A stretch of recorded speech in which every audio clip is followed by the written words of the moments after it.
Voici une Camerounaise qui a marabouté son caleçon pour pouvoir envoûter un homme riche au Canada. Histoire vraie, j'aurais besoin de tes sous-vêtements. La femme s'est levée.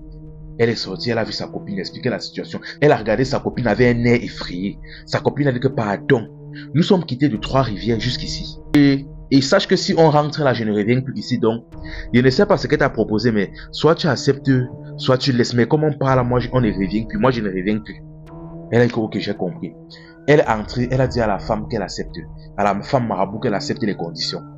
Elle a donc retiré son habit, elle a retiré le caleçon, elle a retiré le sous-vêtement et elle a remis à la femme.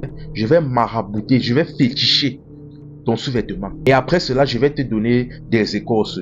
Tu devras mâcher cette écorce une fois par jour, chaque soir avant d'aller te coucher. Et avant de t'endormir, tu devras déposer une gousse d'ail sous ton oreiller. Mais cela, ce n'est pas tout de suite. Rentre d'abord chez toi, le moment venu, je vais t'appeler. Elle est ok, elle a compris, elle est partie. Et quelques jours plus tard, la femme marabout les a demandé de venir récupérer le paquet.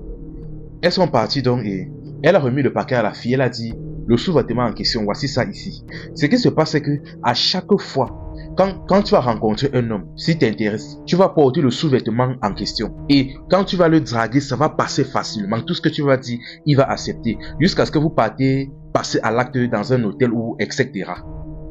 Et à partir de là maintenant, il va faire tout ce que tu dis.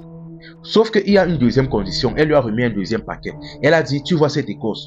Comme je l'ai dit, tu devras la mâcher chaque soir avant de t'endormir et déposer une gousse d'ail sur ton oreiller. Et rappelle-toi, si tu rates ne serait-ce qu'un seul jour, c'est-à-dire tu oublies de mâcher l'écorce ou de mettre l'ail sous ton oreiller, les graves maladies, tu vas tomber gravement malade. Et bien évidemment, et le genre de maladies là, généralement sont des maladies mystiques. Chose qu'elle a oublié de préciser à la fille. Likez et partagez la vidéo au maximum la famille. Que cette histoire puisse toucher le plus de monde possible.